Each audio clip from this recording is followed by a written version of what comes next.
अब देखिए د افغانستان څخه د غرب خواته منځنی ختیځ دی او دلته د عربو هیوادونو په منځ کې ایران اوسیږي چې پخوا ورته فارس ویل کېدل. ایران د خپل جیوپولیټیک موقعیت له امله او پکښې د شته سرچینو په سبب تل د لویو قدرتونو تر نظر لاندې پاتې شوی دی. پر ایران کنټرول ډیرې ګټې لري. تاسو کولی شئ د ایران له لارې پر ټولو سیمه کنټرول ترلاسه کړئ. ایران له جنوبي اسیا سره یو پوله لري او بله یې له عربي هیوادونو سره ده. لاندې ترې د فارس خلیج او عربي سمندر دی چې له همدې لارې د نړۍ ډیره سوداګري ترسره کیږي. دا د هرمز تنګی دی، خاص همدلته. که دا وتړل سي نو د نړۍ شاوخوا 100% د تیلو بهیر په ډیر اسانۍ کنټرولېدای سي او دا ډیر ژر بندېدلی سي. د سرچینو له نظره دلته د تیلو او طبیعي ګازو سترې زیرمې شتون لري، خو په ایران کې داسې یوه پیښه سوې چې له امله یې نن ورځ د ایران شاوخوا 28% خلک په فقر کې ژوند کوي او نږدې 40% نور خلک په راتلونکو 2 کلونو کې د فقر کرښ ته نږدې کیږي. د 1840 کال د اکتوبر میاشت وه. فهد علي شاه وفات سو او محمد شاه باچا سو او د هغه له مړینې وروسته د 1848 کال د سپتمبر پر 5 د هغه زوی ناصر الدین شاه د ایران باچا سو. هغه لږ توند مزاج و او غوښتل یې تر باچا کېدو څو کال وروسته خپل واک پراخ کړي. شاوخوا په 1880 کال کې د هرات په نوم سیمه وه چې ناصر الدین شاه هغه د ایران برخه بلله. د دې سیمې د نیولو لپاره یې برید وکړ او دا د انګریزانو لپاره یو فرصت سو. انګریزانو له دې موقع څخه ګټه واخیسته او متقابل برید یې وکړ. لومړی یې ایران شاته وتمبوي او وروسته یې د پاریس تړون هم ورباندې لاسلیک کړ. هغه تړون چې روسیې په شمال کې ګټه ورڅخه واخیستل او انګریزانو په جنوب ختیځ کې د ایران په ځینو برخو کې امتیازات خپل کړل. په دې ډول د تړونونو له لارې روسیې او انګریزانو ایران په خپلو کې په خپله خوښه وویشه او خپلې برخې یې بې له دې چې سره وجنګېږي سره ترې جلا کړې. د همدې له امله د ایران سوداګرو ته ډېر دروند زیان ورسېد. د ایران ټول نساجي صنعت په بشپړه توګه د تاجرو له لاسه ووت. نو دا د عامو خلکو لپاره یو ډېر لوی شاتګ و. د همدې مسلې له امله د ایران په بیلابیلو سیمو کې اعتراضونه او لاریونونه پیل سول. خلکو ویل چې باچا د بهرنیانو د لاس سړی دی. مسئله تر دې حده ورسېده چې مسلمان دیني عالمان مجبور سول چې مداخله وکړي. د علماو د مداخلې سره پر باچا فشار ډیر زیات سو. په 1892 کال کې پر باچا فشار ډیر سخت سو. هغه دا ټول حالات درک کړل او تړون یې لغوه کړ. له دې پیښې وروسته خلکو باچا ته نور هم په سپکه سترګه کاته پیل کړل او په ایران کې د علماو مقام ډیر لوړ سو. 4 کاله وروسته په 1890 کې د مرزا کرماني په نوم یو کس باچا ناصر الدین وواژه. د هغه له وژل کېدو وروسته په هماغه ورځ د ناصر الدین زوی مظفر الدین باچا کړل سو، خو هغه هم د روسیې او انګریزانو ترمنځ ګیر پاتې سو او ډیر څه یې نسو کولای. په هماغه کال چې مظفر الدین باچا سو، د برتانیې یو کس چې ویلیام ډارسي نومېدی، چا چې په نړۍ کې او په ځانګړي ډول په استرالیا کې د کانونو او تیلو تجارت کاوه، یو خبر ولیدی چې پکې ویل سوی و په ایران کې د تیلو د موندلو ستر امکانات شته. کله چې دا راپور ډارسي ته ورسېد، هغه له دې فرصت څخه ګټه واخیسته او له باچا مظفر الدین سره یې لیدنه وکړه. د 1901 کال د اپریل پر 14 نیټه یې هغه دې ته آماده کړ چې یو تړون ورسره لاسلیک کړي. په دې تړون کې دا خبره شامله وه چې د راتلونکو 60 کلونو لپاره به ویلیام ډارسي په ایران کې د تیلو لټون کوي او که تیل وموندل سي نو د ټکنالوژي په کارولو سره به یې استخراجوي او په بازار کې به یې خرڅوي او ګټه به ترې ترلاسه کوي. دا ټول فعالیتونه باید د انګریزانو تر نفوذ لاندې په جنوبي سیمه کې ترسره سوي وای. په تړون کې دا هم راغلی و چې د هر ډول ترلاسه سوي ګټې 14% به ایران ته ورکول کیږي او یو ټاکلی کلنی مقدار به هم ایران ته ورکول کیږي. له همدې ځایه ویلیام ډارسي چې د انګریزانو بشپړ ملاتړ ورسره و، له ایراني حکومت سره په ګډه یوه کمپنۍ جوړه کړه چې نوم یې د انګلو ایراني تیلو شرکت و. همدا هغه کمپنۍ و چې وروسته یې ایران ته ډېرې ستونزې جوړې کړې. د تیلو لټون پیل سو، خو په پیل کې ډېر وخت او ډېرې پیسې پکښې ضایع سوې. ویلیام ډارسي خپله ټوله سرمایه ولګوله او کله چې یې پیسې ختمې سوې نو د برتانیا حکومت ورسره مالي مرسته وکړه او د همدې مرستې د پیسو په بدل کې به یې د کمپنۍ ونډې ترې اخیستلې. په دې ډول د دې کمپنۍ ډېرې ونډې ورو ورو د برتانیا حکومت لاس ته ولوېدلې. وروسته د دې کمپنۍ نوم هم بدل سو او د برټشرز پټرولیم په نوم ونومول سوه. خو تر دې وخته پورې په ایران کې تیل نه و موندل سوي. وروسته 1908 کال راورسېدی او په همدې کال کې یو ډېر لوی کشف وسو او په ایران کې یوه ستره د تیلو حوزه وموندل سوه. دا کشف که څه هم ډېر لوی و، خو ګټه یې د انګریزانو لاس ته ورتله. انګریزانو ټول تیل استخراج کړل او خرڅول یې پیل کړل او ایران ته یوازې 14% ګټه او هغه ټاکل سوې کلنۍ اندازه ورکول کېده. ایران خو مخکې لا تړون لاسلیک کړی و او له همدې ځایه د ایران ستونزې پیل سوې. له دې پیښې وروسته بیا د ایران خلکو دا خبره پیل کړل چې پاچا پلورل سوی دی او هیڅ ګټه یې نه رارسیږي. په دې وخت کې د یو بدیل نظام د جوړېدو خبرې هم پیل سوې. هغه علما چې مخکې یاد سول، یعنی د دې عالمان د خلکو په ملاتړ یې دا پرېکړه وکړه چې شاهي نظام دې همداسې پاتې وي، خو ورسره یو موازي اسلامي نظام دې هم جوړ سي چې پکې ټاکنې، رایې او نور سیاسي چارې ترسره کیږي. یعنی پاچا به خپل سلطنت ته دوام ورکوي او علما به هم په واک کې شریک وي. دې نظام ته د مجلس نوم ورکړل سو، لکه څنګه چې په انګلستان کې مشروطه شاهي نظام سته چې پکې پاچا یا ملکه وي خو پارلمان او نور سیاسي نظامونه جلا فعالیت کوي. همداسې یو ورته نظام په ایران کې هم پلی سو. یعنی په اصل کې د ایران دیني قشر سیاسي ځواک ترلاسه کړ. دې نظام ته بیلابیل نومونه ورکړل سول، لکه اسلامي مشروطي شورا، د ایران پارلمان او د ایران مجلس. څنګه چې دا مجلس بشپړ د دیني علماو په لاس کې وو، نو هغوی قوانین هم د خپل مذهبي اصولو له مخې جوړول. مثلا شیعه مذهب د ایران رسمي مذهب اعلان سو. په ظاهر باچا او مجلس دواړو په ګډه ایران اداره کوه، خو په حقیقت کې پریکړې مجلس کولې او حکومت یې پر مخ وړلو او باچا یوازې په نوم واکمن پاتې سوی و. وروسته د 1909 کال د جولای په 14 نیټه مظفر الدین شاه وفات سو او د هغه زوی محمد علي شاه باچا سو. خو هغه له خپل پلار څخه یو څه توپیر درلود او د ایران د مجلس له نظام سره په بشپړه توګه مخالف و. په ایران کې دا باور خپور و چې باچا هیڅ نس کولای، د رایو او اساسي قانون له لارې ټولې پریکړې مجلس کولې او باچا یوازې په نوم پاتې سوی و. په داسې حالاتو کې محمد علي شاه څه کولای سوای؟ هغه د پوځ په مرسته د مجلس پر مشرانو بریدونه پیل کړل او هغوی یې بندیان کړل. په دې ډول باچا مجلس ختم کړ، خو مجلس د خلکو ملاتړ د ځان سره درلود. یو کال وروسته په 1909 کال کې مجلس خپل ځواکونه جوړ کړل او پر باچا یې برید وکړ. کله چې حالات له کنټروله ووتل، محمد علي شاه روسیې ته وتښتېد. په دې وخت کې ایران بې له باچا پاتې سو او واک ټول د مجلس په لاس کې پاتې سو. ٹائم पे ईरान को कोई भी राजा गवर्न नहीं कर रहा होता है, पूरा का पूरा मजलिस जो थी वो कंट्रोल कर रही थी. خو د ایران د قوانینو له مخې د باچا شتون ضروري و. نو مجلس د باچا 11 کلن زوی باچا وټاکه چې یوازې په نوم باچا و او په حقیقت کې واک د مجلس په لاس کې و. په همدې وخت کې لومړی نړیواله جګړه پیل سوه او په 1919 کال کې په روسیه کې انقلابونه رامنځته سول. نو روسیه خپل هیواد ته بیرته سنا سوه او له ایران څخه ووته. خو انګریزانو ته وتل ډیر سخت و، ځکه د ایران تیل د دوی اقتصاد ته ډیر مهم سوی و او ټول صنعتي نظام یې پرې ولاړ و. यूके की इकोनॉमी का मेजर पार्ट बन चुका था और सारी की सारी इंडस्ट्री जो थी वो इसी ऑयल पे डिपेंड हो चुकी थी. له همدې امله انګریزان په ایران کې پاتې سول او وخت پر وخت یې د ایران سره مالی او امنیتي مرستې کولې. خو د ایران خلک له دې حالت څخه خوشاله نه وو، ځکه انګریزانو له تیلو څخه ډیره ګټه اخیسته او زیاتره عاید یې ځان ته ساتل. له همدې امله مجلس انګریزانو ته وویل موږ ستاسو مالی او امنیتي مرستې ته اړتیا نه لرو، خپل هیواد ته لاړ سئ او ایران پرېږدئ. په پیل کې انګریزانو دا غوښتنه رد کړه، خو د نړیوال فشار له امله مجبور سول چې له ایران څخه ووځي. دوی خپل ټول چارواکي له ایران څخه وایستل، خو دا د برتانویانو لپاره یو ستر او نه زغمل کېدونکی زیان و. له همدې امله هغوی د ایران په پوځ کې د رضاخان پهلوي په نوم د یو قومندان بشپړ ملاتړ پیل کړ.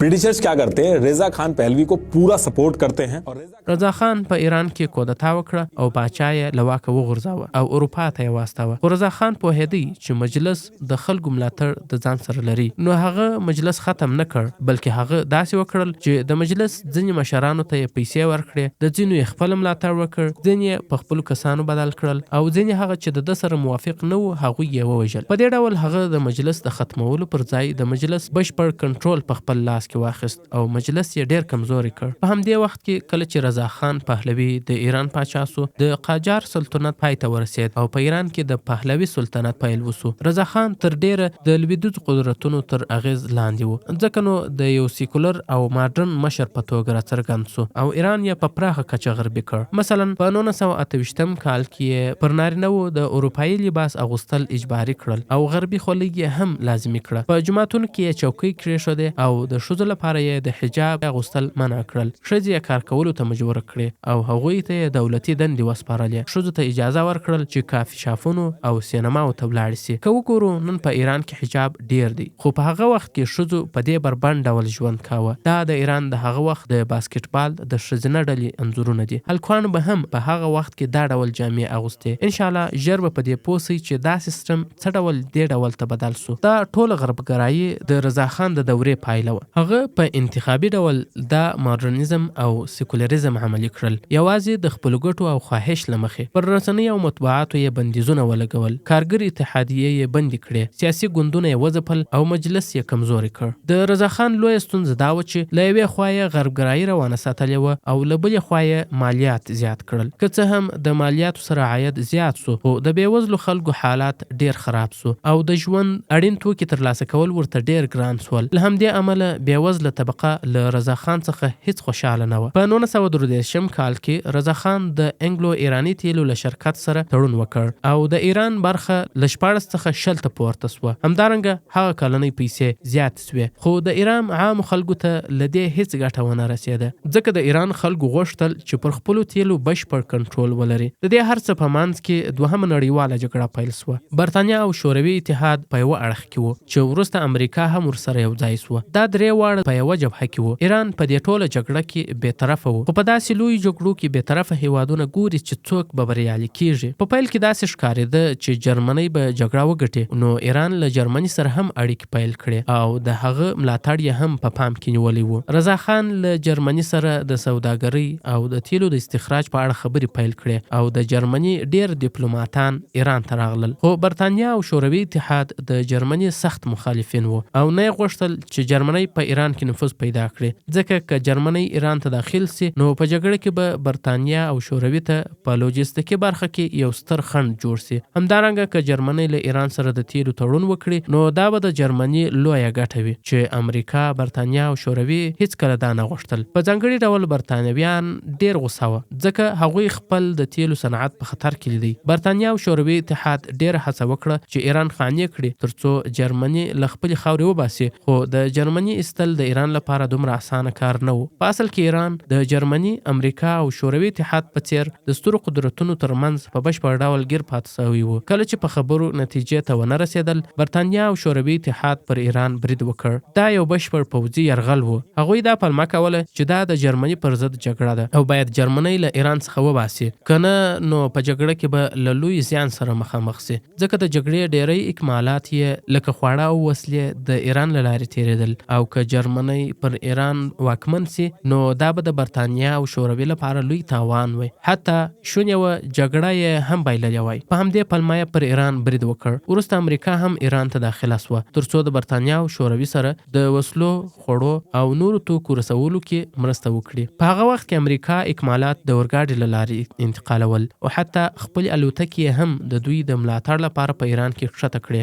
د برتانیا او شوروي ګډ برید ایران ته ډیر زیان ورساوه. په هیواد کې بیې شاوخوا 400 چنده لوړې سوې. بیکاري چې مخکې هم ډیره وه لا زیاته سوه. خواړه کم سول او په ځینو سیمو کې لوږه هم رامنځته سوه. په دې وخت کې امریکا د ایران ملاتړ وکړ او هر هغه څه یې ورکړل چې ایران ورته اړتیا لرله. خو دا ملاتړ د دې لپاره و چې امریکا خپل نفوذ په ایران کې وساتي. وروسته چې جګړه پای ته ورسېده، فیصله دا وسوه چې برتانیا، امریکا او شوروي ټول به له ایران څخه وځي. خو دا کار په بشپړ ډول ونه سو. برتانیا او امریکا ووتل خو شوروي اتحاد پاتې سو. شوروي بیا ایران ته بل ستونزه هم جوړ کړه، هغه دا چې د ایران دننه د یاغي ډلو ملاتړ یې پیل کړ او د ایران د ټوټه کېدو هڅه یې کوله. په پایله کې د آذربایجان او کردستان جلا جمهوریتونه اعلان سول. د دویمې نړیوالې جګړې وروسته امریکا ډیر قوي سوه او په ایران کې یې خپلې ګټې ولیدې. امریکا د خپلو ګټو په خاطر ملګرو ملتونو ته ولاړه او هلته یې دا خبره راپورته کړه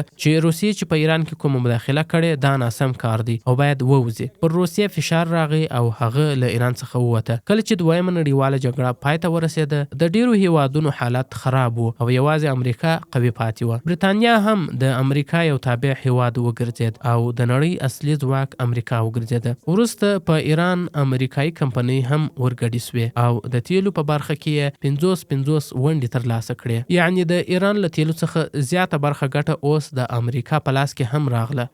له همدې امله امریکا د ایران په داخلي چارو کې له سیاست څخه نیولې تر پاچا پورې په هر څه کې مداخله پیل کړه. ایران هم مجبور و ځکه له امریکا څخه یې ډالر ترلاسه کول او ایران دې ته اړتیا لرله. امریکا ایران ته په هغه وخت کې 500 میلیون ډالر پور ورکړ. د امریکا د دې ټولو مداخلو پر وړاندې په 1951 کال کې لومړی غبرګون راپورته شو. د ایران په مجلس کې یو غړی چې محمد مصدق نومېده د امریکا د دې مداخلو پر ضد راپورته شو. هغه په هر طریقه اعتراضونه پیل کړل او ویل چې باچا د ایران خپل تیل بهرنیانو ته ورکوي. دلته خلک د فقر له لاسه مري او د هیواد شتمني د بهرنیانو لاس ته لویږي. هغه دا هم ویل چې بهرنیانو د انګلو ایرانی تیلو د شرکت له لارې د ایران د تیلو تجارت هم په خپل لاس کې اخیستی دي. محمد مصدق اعلان وکړ چې دا تړون قانوني نه دی. په هغه وخت کې په ایران کې لا له مخکې بیکاري ډیره زیاته سوې وه او خلک ډیر تنګ سوي وو. نو محمد مصدق د خلکو پراخ ملاتړ ترلاسه کړ. د انګلو ایرانی تیلو شرکت کارکونکو کار بند کړ. امریکا او برتانیا دا ټول حالات لنږدې څارل ځکه د ایران تیل د هغوی لپاره ډیر مهم و. خو محمد مصدق نه ویرېده بلکې لا یې خپل اعتراضونه زیات کړل او خلک یې سره متحد او راټول کړل. هغه د ایران تیل ملي کړل. د ملي کولو معنا دا و چې نور به د امریکا او برتانیا کمپنۍ د ایران تیل نه پلوري بلکې خپل ایران به خپل تیل استخراجوي او خرڅوي به یې. دې اقدام دومره لوی اغیز درلودی چې محمد مصدق د ایران لومړی وزیر وټاکل شو. باچا هم موجود و خو د مصدق سره د خلکو د پراخ ملاتړ له امله هغه د لومړي وزیر په وړاندې بې وسه و. دا د امریکا او برتانیا لپاره یو لوی شکست و. نو هغوی وویل چې د تیلو ملي کول له تړون څخه سرغړونه ده او پر ایران یې سخت بندیزونه ولګول. له بلې خوا هغه کارکونکي چې له نورو هیوادونو څخه د تیلو د استخراج لپاره ایران ته راتلل محدود سول او پر نورو هیوادونو هم فشار واچول سو چې له ایران څخه تیل وانخلي. له دې امله ایران له لوی ستونزو سره مخ شو. د امریکا مالی مرستې بندې سوې. د هغه خوراکي توکو واردات ودرېدل چې له امریکا څخه راتلل او هغه پلان چې ایران به خپل تیل خپل خرڅوي هم له ستونزو سره مخ شو ځکه نور هیوادونو ته اجازه نه ورکول کېده چې د ایران تیل ورڅخه واخلي. ایران له سخت اقتصادي بحران سره مخ شو او بیکاري پکښې ډیره زیاته سوه. خو سره له دې محمد مصدق تسلیم نسو او خپلې مبارزې ته یې دوام ورکړ. له دې وروسته څه وسول؟ امریکا او برتانیا د خپلو استخباراتي ادارو CIA او MI6 له لارې په ایران کې مداخله پیل کړل. هغوی د محمد رضا شاه هر ډول ملاتړ پیل کړ چې بالاخره محمد مصدق له واکه لرې کړای سو. له دې وروسته محمد رضا شاه په بشپړه توګه د امریکا د پالیسۍ تابع سو او د ایران د تیلو ټولې ګټې بیرته د امریکا او برتانیا کمپنیو ته تلل پیل سوې.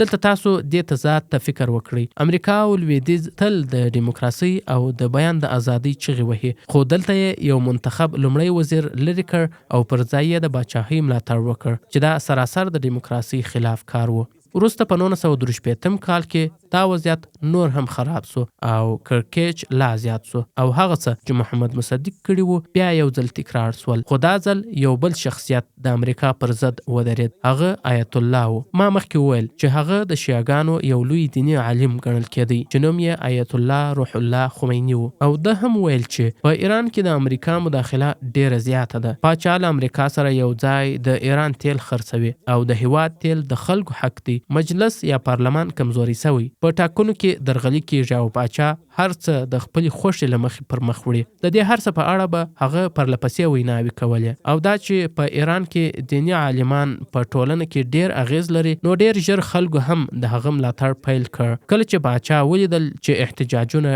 ډیر په چټکۍ سره زیاتېږي نو خمیني یې ونیوی او زندان یې کړ. خو کله چې بیا هم خلک آرام نسول نو د 1964 کال د نومبر په 4 آیت الله خمیني له ایران څخه وایستل سو او عراق ته تبعید سو. که څه هم ایران او عراق دواړه د شیعه اکثریت لرونکي هیوادونه وو خو د عراق مشرتابه چې صدام حسین وو سنی وو. خمیني په عراق کې هم خپل ویناو ته دوام ورکړ. هلته یې له شیعه مشرانو سره اړیکې جوړې کړې او داسې اغیزمنې دیني خبرې یې کولې چې ډیر خلک یې ځان ته راجلبول. د هغه د ویناو اصل پیغام دا و چې هیڅ انسان دا حق نه لري چې پر خلکو حکومت وکړي او نه هم انسان دا واک لري چې له ځانه قانون جوړ کړي. قانون جوړول یوازې د الله حق دی. هیواد باید د انسانانو د خوښۍ له مخې نه بلکې د الله د قانون له مخې وچلیږي. د هغه له نظره نه باید پاچاهي وي او نه د خلکو په دودیز شکل دیموکراسي بلکې یو اسلامي نظام باید راوستل سي چې د الله د قوانینو له مخې اداره کیږي او دا قوانین به دیني عالمان عملي کوي. یعنی هیواد باید د شریعت پر اساس وچلیږي.